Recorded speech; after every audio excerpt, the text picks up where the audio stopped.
y'all. We can't stay here all day.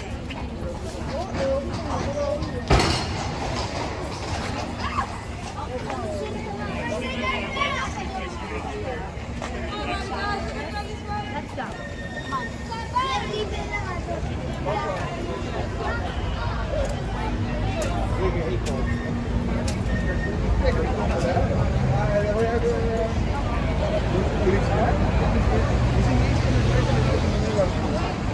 Moet zeggen dat jij ook wel eens een keer s'nachts wat terug.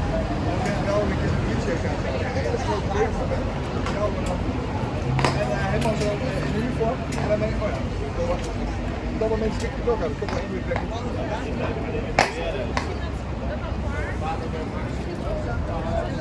Dat ik hem aan heb. Het is keer van de man.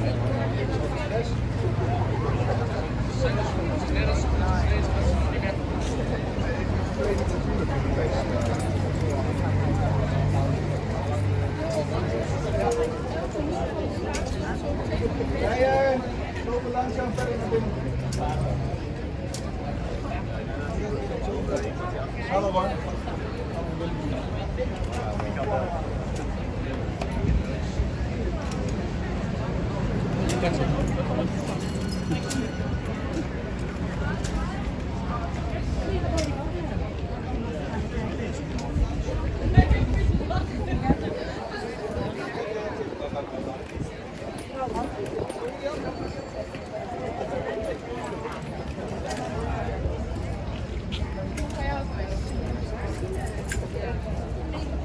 Egyetem helyeződik? Azért mondom, mert hát ez előbb is ennél voltunk.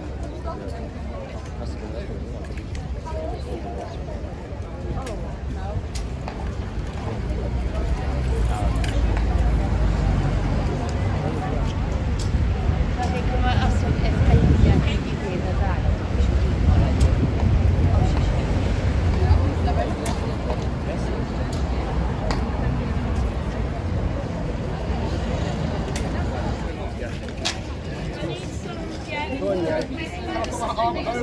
Yes. I asked this time. Oh my god. It's supposed to be good for us. I asked her to come.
des sauterelles.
Right there.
Do not touch. Do not touch. Al die trompetten doen mensen. Ja, maar die pakken we allemaal altijd wel. Die mensen mogen het heel zeker. Die maken er heel moe uit. En die hangen dit vast. En die vader mogen ook niet. Dat zijn wel. Ik zag het gewoon. Hij staat ook naast me. Maar voor risico. Maar zeker als ja, ja. Ja, ik vind wel dat ja. Voor mij is het best wel een keer als je het doet hoor. Maar als je daar niet zo wisseling doet, dan zou je daar wel gaan doen.